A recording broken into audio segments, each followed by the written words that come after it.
দীর্ঘদিন ধরে বন্ধ পশ্চিমাঞ্চল রেলওয়ের বেশ কিছু স্টেশন ও ট্রেন অবহেলায় নষ্ট হচ্ছে কোটি কোটি টাকার সম্পদ। অন্যদিকে নেতিবাচক প্রভাব পড়েছে স্থানীয় ব্যবসা বাণিজ্যে। জীবনমানের উন্নয়নে রেলপথ সম্প্রসারণের দাবি জানাচ্ছেন স্থানীয়রা।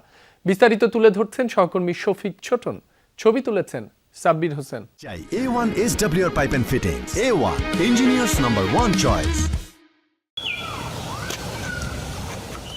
মাছের পোনা উৎপাদনে প্রসিদ্ধ বগুড়ার আদমদিঘি একসময় ছাতিয়ানগ্রাম রেল স্টেশন হয়ে আমিষের যোগান ছড়িয়ে পড়ত দেশ জুড়ে।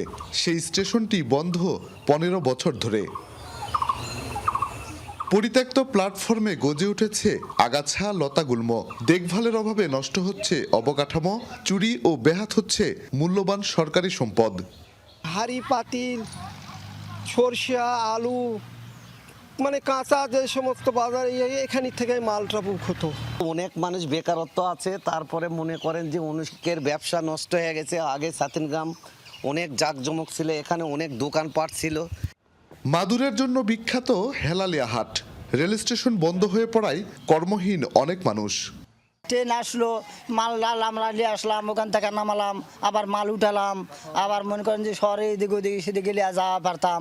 আর তা তো মনে করেন যে এখন ট্রেনও থামে না, আমাদের কোনো মালামালও নিয়ে যাওয়ার কোনো অসুবিধা। ওখানে নিয়ে বুক করা লাগে, এখানে ক্যারিং খরচ বেশি লাগছে। মনে করেন ভ্যান ভাড়া দিয়া শান্তা রায়নগর নিয়ে বুক করা লাগছে। বুক করা ওখান থেকে বাংলাদেশের বিভিন্ন জায়গায় যাচ্ছে। আর এখানে হলে এখানে মানে সব কিনা এখানে মনে করি বুক করা আগে খরচ কম পড়তেছিল।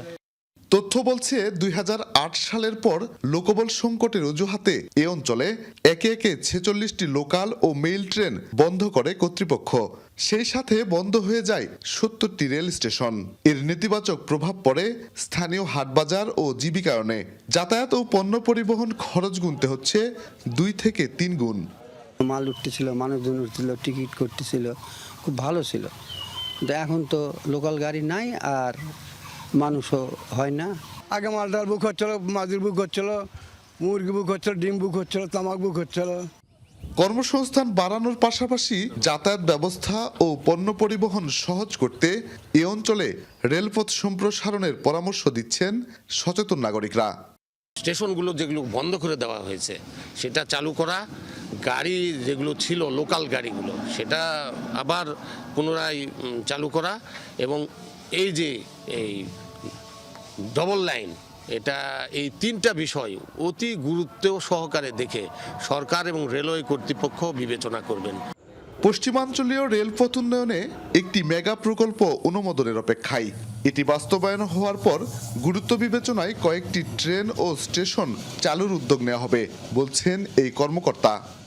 লোকবলের দরকার হয়, আমরা একসঙ্গে এগুলো দিতে পারি না, এটা একটা বিষয়। আর কিছু কিছু স্টেশনে আমাদের লাইনের কিছু সংস্কার করতে হবে, সিগন্যালিং সিস্টেমের সংস্কার করতে হবে। লোকাল ট্রেন যখন চালু করব এই সমস্ত স্টেশনগুলোকে তখন আমাদের চালু করার প্রয়োজনীয়তা দেখা দিবে, তখন আমরা কিছু কিছু স্টেশনও চালু করে দিব। এসব ট্রেন আর বন্ধ স্টেশনগুলো চালু করা গেলে একদিকে যেমন রেলওয়ের ঐতিহ্য ফিরবে, অন্যদিকে হাজার হাজার মানুষের কর্মসংস্থান তৈরি হবে, চাঙ্গা হবে গ্রামীণ অর্থনীতি। তাই পশ্চিমাঞ্চল রেলওয়ের সম্প্রসারণে সরকারকে পরিকল্পিত উদ্যোগ গ্রহণের দাবি স্থানীয়দের। শফিক ছোটন, যমুনা নিউজ, সান্তাহার, বগুড়া।